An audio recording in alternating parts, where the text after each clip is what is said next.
Howie was a little late in joining me. He'd spent a half hour rummaging through a pile of crates which some grocery company had dumped on a vacant lot. It had been a half hour well spent, though, for he'd beaten the rats to an orange, only half decayed. He cut out the bad part with his pocket knife and divided what was left between us, smiling his big smile, full of pleasure that he was able to give me a treat. I wondered if Joey's cat had been as grateful for her pan of milk as I was for that bite of orange. After a minute, I told Howie of my plans. I can't take it any longer, I told him. I'm hitting the roads, and I hope I never see Chicago again, or my dad. Or, bitterness rolled up like a fist and pounded inside me. Or my mother, either, I added. She's all for the old man. Well, I'll clear out. They can't be any happier to get rid of me than I am to be through with them. Howie shrugged. I suppose my family difficulties seemed rather bland to him. Then he answered as casually as if I'd suggested walking around the block. Well, I guess I'll be going with you, Josh. But what about your mom? Howie's eyes could get icy. Are you trying to be funny? He asked. No, I just want to be sure that someone isn't going to set the cops on the trail of two runaways. Well, be at ease. We were silent for a minute. Then I said, we can make it, can't we, Howie? He came out of his icy mood into a gay enthusiasm as if he'd done a mental handspring.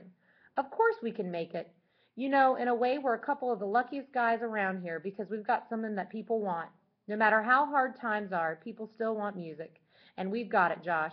We're a notch or two above just pretty good, and you know it. We'll find some place, a speakeasy, a restaurant, a dance hall, some place where people will pay to hear the kind of music we make. I felt excitement growing in me. We'll head for the smaller towns, Howie. Chicago's too big and ugly. Chicago's too close to my old man. We'll head for the smaller towns that maybe aren't hit so hard. Right, the smaller towns. West, maybe south and west, where the winters won't be so long. Lord, I've been wanting to see the West all my days. We'll pick us out an empty boxcar. We were feverish with our plans. We talked excitedly, interrupting one another with new ideas. Nothing seemed impossible during that hour when Howie and I sat on the curb and made our plans. Then there was suddenly a distraction. I had paid no attention to the shadowy figure of a boy approaching until he stopped and stood before us. It was my brother. What are you doing here, Joey? I asked gruffly. I'm going with you, Josh, he said as quietly as Howie had spoken an hour before. How do you know I'm going anywhere? I know you're going to leave home. I heard you tell Mom, and you listen to me, Josh. I'm going with you.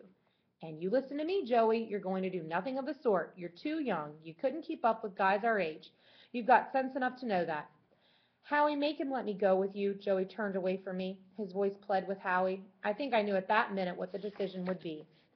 Joey knew what he was doing when he turned to Howie. This was his friend, and he knew it. They had often sat on the school steps during late afternoons in summer when no one was around, and Howie had shown Joey how to pick out a few chords on the banjo. Sometimes he'd ask Joey to sing, and he'd make his banjo sing too, and their faces would be all shined up with delight. Howie was kinder to Joey than I was, more patient, more respectful of Joey as an individual. He looked at me when Joey made his plea.